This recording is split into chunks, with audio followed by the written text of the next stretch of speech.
Hi friends, welcome to our new course on fluid mechanics and hydraulic machinery as part of the mechanical engineering course. This is lecture 1 of the fluid mechanics and hydraulic machinery.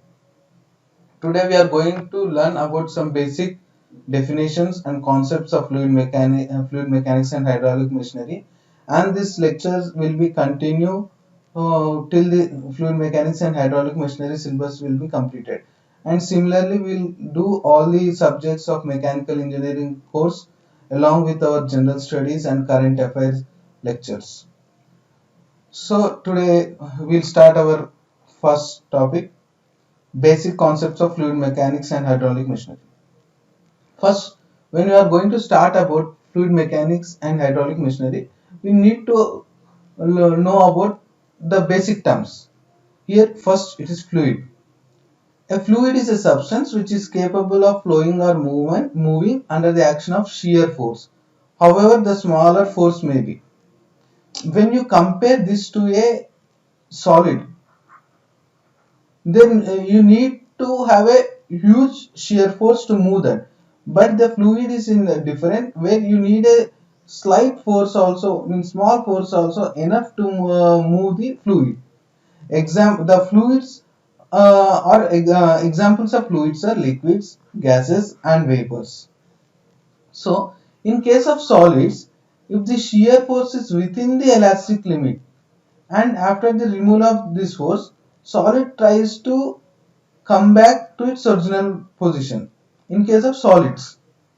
So within the elastic limit, as you know the stress strain plot, within the elastic limit, if you remove the load, it will come back to regain to its original position if a solid.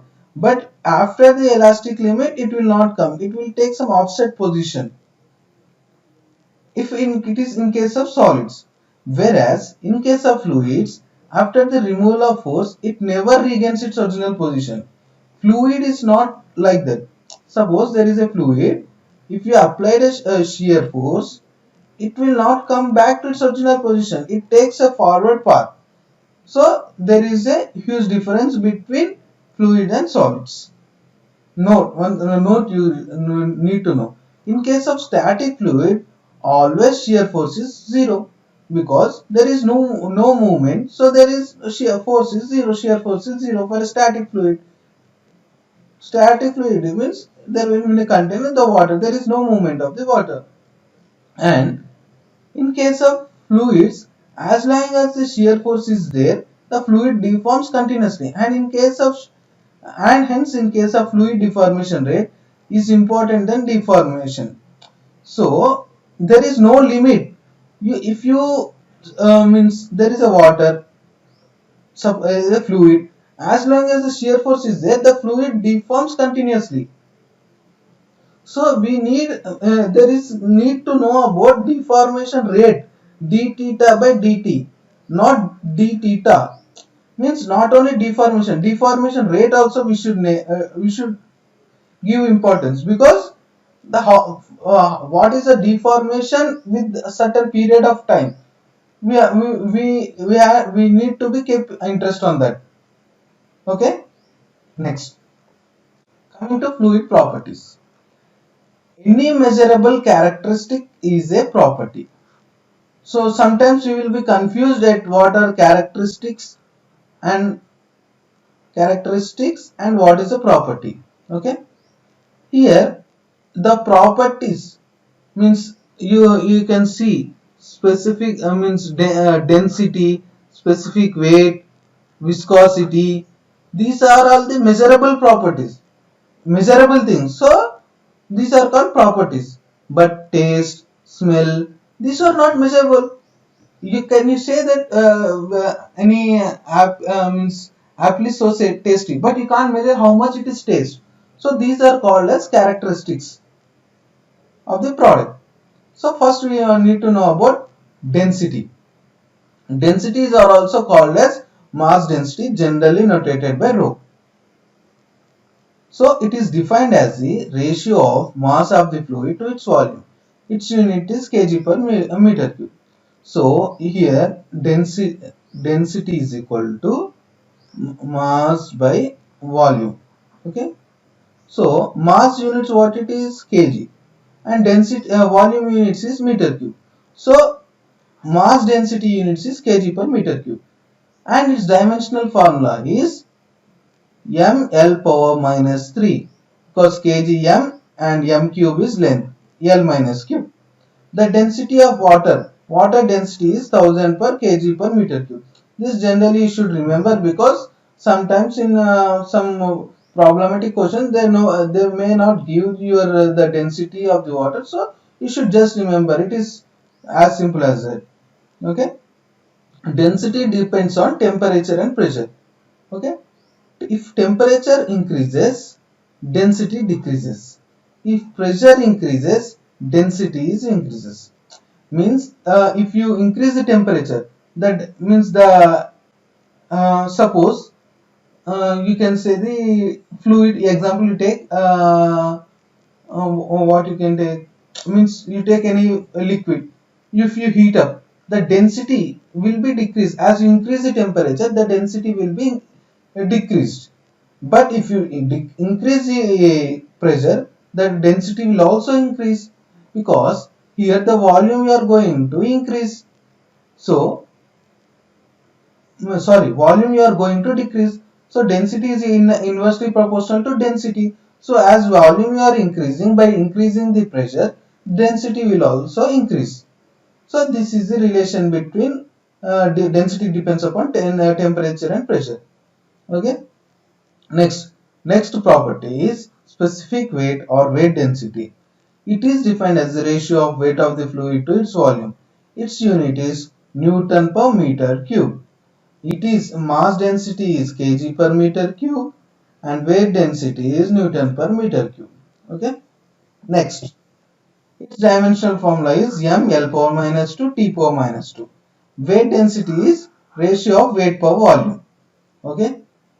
And you can write as this as like this also. Uh, Mass by volume, W is equal to mg. Okay, specific weight equal to weight by volume. Okay, so specific weight is equal to what is W, m into g. So this m by volume, this mass by volume again becomes the mass density. Okay, the specific weight density is equal to mass density into gravitational force. So the weight density is equal to rho into g. So here density depends upon temperature and pressure, but weight density is not like that. It also depends upon the gravity. Means it depends upon the location, because the gravitational force will be different on the earth or different on the moon. It will be different, depends upon the location.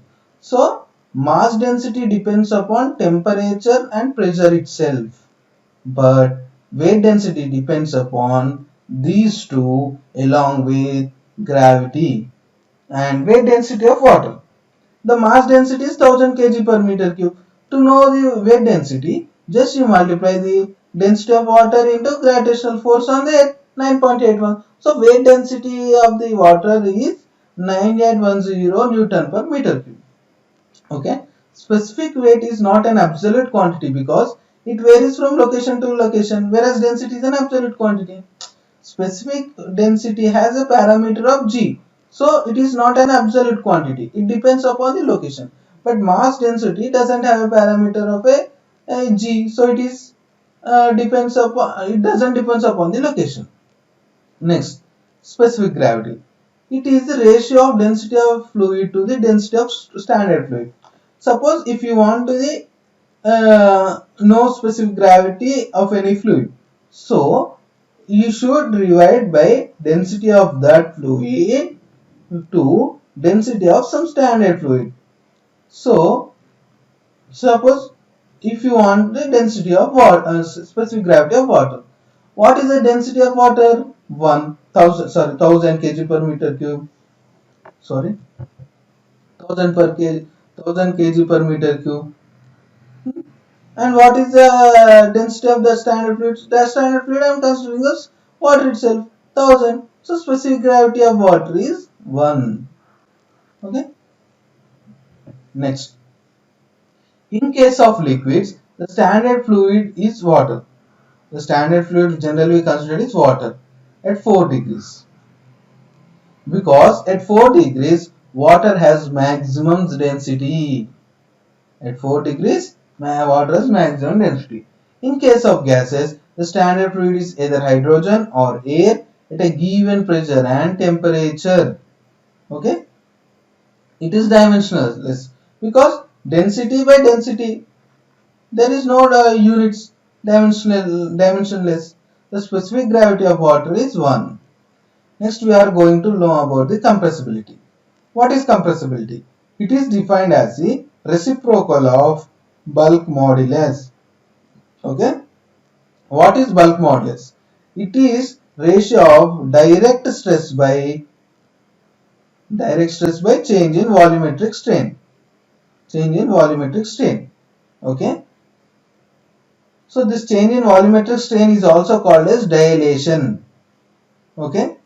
So this, if you means K is equal to means direct stress dP change in volumetric strain minus dV by dV. As you know, compressibility is equal to 1 by bulk modulus, and we know density is equal to mass by volume. Density into volume is equal to mass.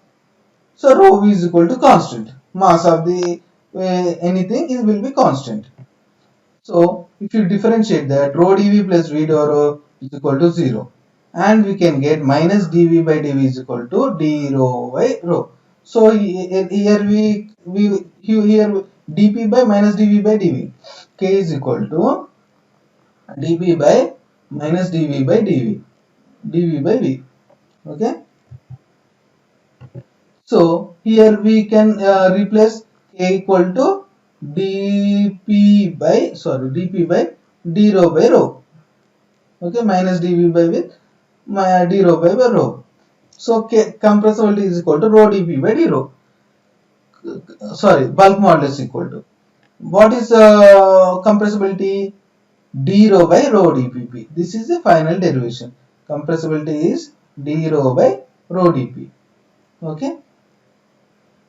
If density is equal to constant, it is incompressible.